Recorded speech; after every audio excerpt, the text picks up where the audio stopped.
Buen día, ¿cómo están? En nuestra lectura compartida de hoy tenemos un texto maravilloso, un texto escrito por Jane Addams hace ya más de 100 años, que se llama El largo camino de la memoria de las mujeres. Elegimos este texto por varias razones, porque el mes de mayo hay varios aniversarios. Por un lado, ayer se cumplieron 85 años de su fallecimiento y la semana que viene se cumplen 105 años del manifiesto de la Liga Internacional de las Mujeres por la Paz y la Libertad, que ella contribuyó a crear, de la que fue presidenta, y todo el activismo en relación a este tema hizo que después obtuviera el Premio Nobel de la Paz. Entonces, tomé este texto para dedicarle estas 2 últimas semanas de mayo a esta autora, a esta trabajadora social, y la semana que viene justamente vamos a hablar del manifiesto, vamos a comentar del manifiesto que en 2015, cuando se cumplieron 100 años de la creación de la Liga y del manifiesto, hubo un nuevo manifiesto 100 años después, muy muy interesante, con muchas reflexiones para pensar en la actualidad. De Jane Addams vamos a decir muy pocas cosas porque ya le hemos dedicado otros espacios, pero nació en 1860, trabajadora social, socióloga, destacadísima, docente, académica, investigadora de la Universidad de Chicago, una de las pocas mujeres que pudo ingresar y a la que criticaba seriamente por su mirada elitista, patriarcal, y justamente por la exclusión de las mujeres en estos espacios. Militó por todas las causas de la época, fue sufragista, pacifista, antiabolicionista, formó parte de la Liga Antiimperialista Americana, contribuyó a crear muchísimas organizaciones vinculadas con los derechos civiles y sociales, y también tuvo una activa participación en partidos políticos. Entonces vamos a tomar este texto que habla de la memoria de las mujeres y cómo surge este texto. Uno de las situaciones por las que Jane Addams es reconocida a nivel internacional es por la innovadora experiencia de la Hull House de Chicago.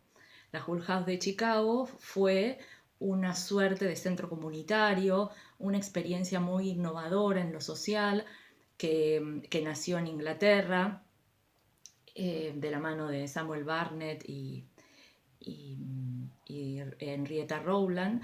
Era una suerte de centro comunitario, pero con una característica, que quienes trabajaban allí eran voluntarios, que debían residir, o sea, debían vivir allí. Estos, por lo tanto, uno de los principios era la residencia. Estaban emplazados en los barrios más pobres de Chicago, de Londres, y quienes residían allí, que eran estudiantes de las universidades más prestigiosas de Cambridge, de Harvard, etcétera, de Chicago, debían pasar largos meses haciendo investigaciones para conocer la realidad, la situación de las familias, de la población excluida en situación de pobreza, y producir información, producir documentos que contribuyeran a la reforma social, que contribuyeran a la modificación de las leyes y que contribuyeran a comprender estos fenómenos. Por eso era el principio de las 3 R's: residencia, investigación, en inglés con R, y reforma. Era un ámbito, era un espacio donde se prestaban servicios asistenciales, pero también y fundamentalmente era un espacio de debates políticos, culturales, y como dicen algunos autores como Miguel Miranda o Mary Jo Digan, eran verdaderos laboratorios sociales, espacios de investigación, de producción de conocimientos, donde habían recalado muchas de las primeras trabajadoras sociales, graduadas, inclusive con formación de posgrado, y que no encontraban un espacio de inclusión en las instituciones o en las universidades. Entonces, la experiencia que da lugar a este libro surge de una situación que acontece una mañana en la Hull House.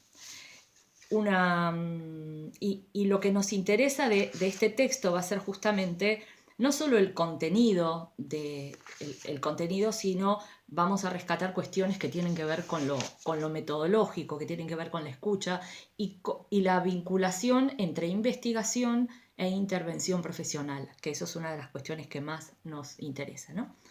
Como les decía, la Hull House abrió sus puertas en 1889. La mayoría de las residentes, en este caso eran mujeres de clase media y alta, que con un alto nivel de formación profesional. Y una mañana se acercan mujeres diciendo que querían conocer al bebé diablo. Se había corrido el rumor que había nacido un bebé diablo. Un bebé diablo es la leyenda del bebé diablo consiste en la idea de la presencia de un niño con las características del demonio, que fue gestado como consecuencia de la crueldad de un marido. Por supuesto, las residentes intentaron decirles que allí no había ningún bebé diablo, que eso era un mito, que era una leyenda, que no existía. Y sin embargo, frente a la insistencia de las mujeres, se podrían haber tenido dos actitudes. Una, decir que mujeres ignorantes, y la otra actitud, la de la escucha, que fue justamente lo que Jane Addams y las mujeres y las residentes hicieron. Entonces, lo que hizo Jane Addams fue entrevistar a un número durante semanas, entrevistar a un número muy importante de entre ellas, muchas de las cuales a las que las conocía por justamente la tarea asistencial, conocía sus penurias, conocía sus carencias, sus dificultades. Y lo que ella empieza a encontrar es que lo que hay en común en sus relatos justamente son situaciones aberrantes de maltratos de todo tipo, desde la infancia, en la familia, en el trabajo, las pérdidas de sus hijos, la discriminación, la explotación laboral. Y nos dice que se trataba de mujeres bajo la dominación de un misterioso impulso biográfico que hace más difícil ocultar la verdad que confesarla, y así purgaron sus almas con toda sinceridad e inconscientemente dejaron clara la parte sufragada en sus duras vidas por monstruosas injusticias sociales. Y entonces ella empieza a interesarse por el papel de la memoria y empieza a preguntarse por qué afloraban esos recuerdos, qué es lo que los precipitaba, qué es lo que hizo aflorar en estas mujeres, en esas entrevistas, toda esta catarata de sensaciones y de recuerdos traumáticos. Entonces podríamos decir, como plantean Cora Escolar y otros autores, que en realidad la creencia del bebé diablo, de la existencia del bebé diablo, funcionó como un analizador, como un precipitador. Nos dice Jane Addams, que descubriendo el efecto que esta situación produjo en las mujeres, decía: agitó su mente y sus recuerdos como con un toque mágico, aflorando su lengua y revelando la vida interior y los pensamientos, aquellos que son tan a menudo inarticulados. Y además tuvo un valor adicional para las mujeres que solas en sus casas o en el trabajo doméstico o sin interlocutores válidos que confíen en su palabra, la escucha generó y posibilitó este papel dinamizador y activador de la memoria. Sus recuerdos, nos dice, se relacionaban sin pestañear con las experiencias más horribles, y nos da algunos ejemplos de violencia doméstica. Una mujer decía: mi rostro ha tenido esta extraña torsión por unos 60 años. Tenía 10 años cuando se volvió así la noche después que vi a mi padre matar a mi madre con su cuchillo. Otra: sí, yo tuve 14 hijos, solo 2 llegaron a ser hombres. El resto murió. Otra mujer: Se podría decir que es una desgracia que tu hijo te golpee por el poco dinero que has ganado fregando, pero es diferente. Yo no tengo corazón para culpar al niño por hacer lo que ha visto toda su vida hacer a su padre, cuando volvía loco, bebido y me golpeaba hasta el mismo día de su muerte. Otra mujer relata que tenía 11 hijos, muchos muertos por no haber tenido la posibilidad de pagar una medicina o porque sus maridos les prohibían llevarlos al médico. Entonces lo que Jane Addams nos dice es que la escucha de estos relatos provocó en ella una comprensión acelerada. Y durante semanas escuchó, registró minuciosamente estas historias, estas trágicas reminiscencias, leo textual, de sus visitantes. Y allí empieza a plantear la posibilidad de una memoria colectiva y el papel que podemos, el valor que podemos darle a estos recuerdos, porque nos dice la crudeza de estos testimonios desafían el poder tranquilizador de la memoria y rompen con las tradiciones respecto a los mitos acerca de que la vida en familia es pura felicidad. Como les decía, entonces les atribuye un enorme valor social a estos recuerdos y analiza también, que es interesante, el poder disciplinador que tenía la leyenda del bebé diablo, porque de alguna manera era una amenaza, era una forma de protegerse frente a los maridos crueles, diciéndoles que justamente,